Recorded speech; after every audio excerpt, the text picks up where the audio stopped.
নির্বাচনে level playing field যেটা আমরা আসলে এটা এখনো পরিপূর্ণভাবে বাস্তবায়ন দেখতে পাচ্ছি না। যেন অবাধ ও সুষ্ঠু এবং নিরপেক্ষ একটি নির্বাচন যেন আমাদেরকে উপহার দেয়।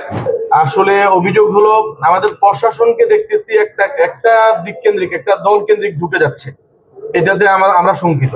আলহামদুলিল্লাহ আজকে আমরা আপিল করার পরে আজকে আমাদের মনোনয়ন বৈধতা ঘোষণা করা হয়েছে। প্রিয় সাংবাদিক বন্ধুগণ, আলহামদুলিল্লাহ আমি 270 নোয়াখালী 3 বেগমগঞ্জ আসন থেকে ইসলামী আন্দোলন বাংলাদেশের মনোনীত সংসদ সদস্য পদপ্রার্থী মাওলানা নুরুদ্দিন আমানতপুরী।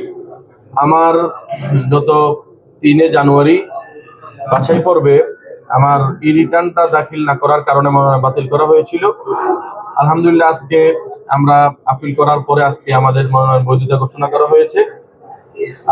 আলহামদুলিল্লাহ আমরা ভোটের ময়দানে নির্বাচনে কাজের ঝাঁপিয়ে পড়ব। সাংবাদিক বন্ধুদের মাধ্যমে আমি দেশবাসীকে এবং আমাদের ইলেকশন কমিশনার এবং ইন্টারিম সরকারকে আমরা এতটুকু অনুরোধ করতে চাই যে নির্বাচনে লেভেল প্লেইং ফিল্ড যেটা আমরা আসলে এটা এখনো পরিপূর্ণভাবে বাস্তবায়ন দেখতে পাচ্ছি না। আমরা শঙ্কিত এই জন্য অনুরোধ করব যেন অবাধ ও সুষ্ঠু এবং নিরপেক্ষ একটি নির্বাচন যেন আমাদেরকে উপহার দেয়। এই বাংলাদেশের আপামর জনতা যে জন্য অপেক্ষমান, তাদের পছন্দের প্রার্থীকে তারা আগামী নির্বাচনে তারা ভোট দিয়ে তারা এদেশকে একটি সুন্দর দেশ হিসেবে, এদেশে একটা সুন্দর পরিবেশ তৈরি করবে, সেই সুযোগটা যেন করে দেয়া হয়।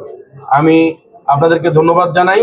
আপনারা সত্য প্রচার করবেন, আপনারা হকের দাওয়াত দিবেন। সকলকে ইসলামী আন্দোলন বাংলাদেশের পক্ষ থেকে, চরমনাই বিষয়ের পক্ষ থেকে ধন্যবাদ জানাই। আসলে অভিযোগ হলো আমাদের প্রশাসনকে দেখতেছি একটা দিক কেন্দ্রিক, একটা দল কেন্দ্রিক ঢুকে যাচ্ছে। এটাতে আমরা শঙ্কিত। এজন্য প্রশাসন যেন নিউট্রালে থাকে, প্রশাসন সবার জন্য যেন সমান থাকে, এটাই আমাদের অনুরোধ এবং নির্বাচন কমিশনের কাছে আমাদের প্রাণের দাবি। আমার নাম মাওলানা নুরুদ্দিন আমানতপুরী।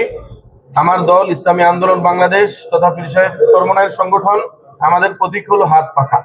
সবাইকে ধন্যবাদ। আসসালামু আলাইকুম রহমতুল্লাহ।